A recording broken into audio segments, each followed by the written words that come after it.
History hikers are back on the case. We are Still in Champlieu. we moved 500 meters and there's this ruined Romanesque chapel. We don't know anything about it.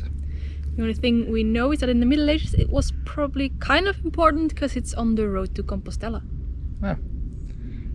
Let's check it out. Although locally known as La Chapelle de Champlieu, these are the ruins of a medieval Romanesque parish church.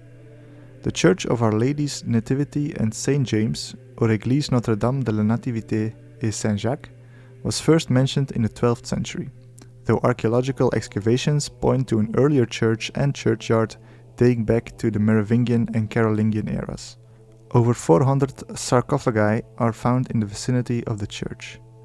The origins of the church remain shrouded in the shadows of history. Pilgrims frequented the church in Champlieu. First and foremost, those who made their pilgrimage to the Chapel of the Virgin of Champlieu. This pilgrimage was particularly recommended for children in pain and pregnant women. The church's name already spoils that it was located near the Camino, the road to Santiago de Compostela. Though we can only guess that pilgrims on the Camino stopped by Champlieu, for there is no mention of them in written sources. Yet, the second chapel in the church is dedicated to Saint James the Greater, and the church itself is located on the important Brunehaut route from Senlis to Soissons. Special devotion to the Virgin Mary was held on two occasions. Firstly, on the 8th of September, the feast of the birth of Mary, and secondly, on the 16th of March. This date commemorates one of the miracles of Our Lady of Champlieu, when in 1620 a young girl fell into the village well and was brought back to the surface supported by the Great Lady, whose protective arm she could only glimpse. The church was closed to worship in 1808 due to its poor condition. Its eventual destruction was caused by a heavy storm and a lightning strike in 1814. Numerous excavations were carried out around the church between 1862 and 1962, mostly focusing on its cemetery. The church itself was excavated in the 1970s by the Picardy Regional Directorate of Historical Antiquities. These were in fact several short rescue excavation campaigns in the context of previously uncontrolled and sometimes even illegal excavations that risked completely destroying the church. The church has two distinct parts. The oldest part consists of the choir and crossing, built in the last quarter of the 11th century.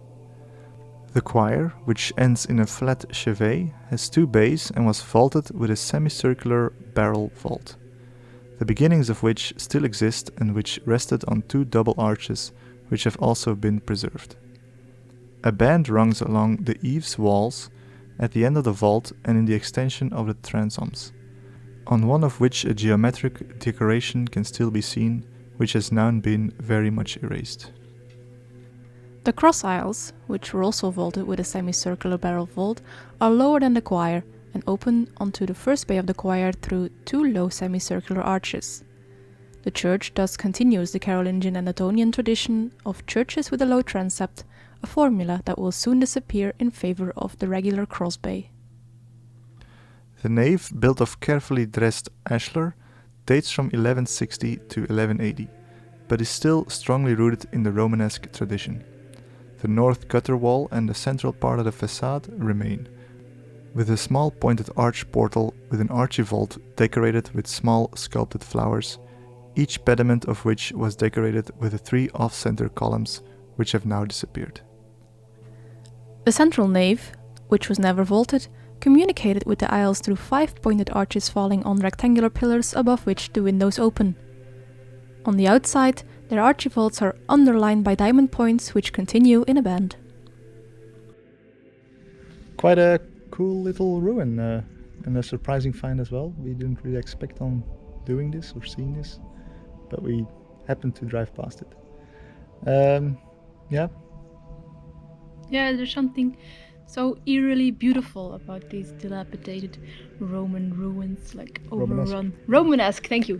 Romanesque ruins overrun with all the trees and there's like roots in the windows. I don't know, I just really love it. Yeah, the abandoned places magic.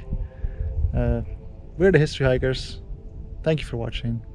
Until next time, Like, comment, subscribe, and all that good YouTube stuff if you have enjoyed this video. Thank you, and bye! Bye!